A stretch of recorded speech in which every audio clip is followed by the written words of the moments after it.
Actualité à l'étranger, toujours pas d'accord sur une prolongation de la trêve. La période de cessez-le-feu entre Israël et le Hamas a pris fin officiellement cette nuit. La situation demeure extrêmement tendue. Bonjour Frédéric Simon. Bonjour à tous. Correspondant d'Europe 1 en Israël. Alors pas de reprise des combats pour l'instant, Frédéric, mais l'acheminement de l'aide humanitaire dans la bande de Gaza a été interrompu.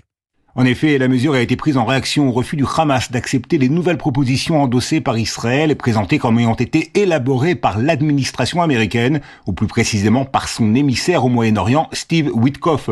Cette proposition porte son nom et elle consiste en une prolongation de la trêve des combats de plusieurs semaines pour une période correspondant plus ou moins à celle du mois du Ramadan. Au premier jour de cette nouvelle trêve, la moitié des 24 otages vivants encore détenus par le Hamas seraient libérés.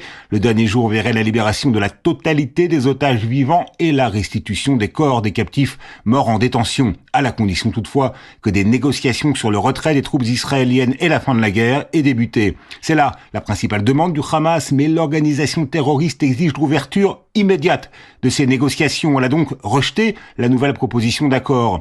Washington n'a pas encore réagi officiellement à ces nouveaux développements, mais ce matin on apprenait que Donald Trump allait recevoir à la Maison-Blanche un groupe d'otages récemment libérés qui milite activement en faveur de la libération de tous les captifs détenus par le Hamas. Merci Frédéric Simon, correspondant d'Europe 1 en Israël.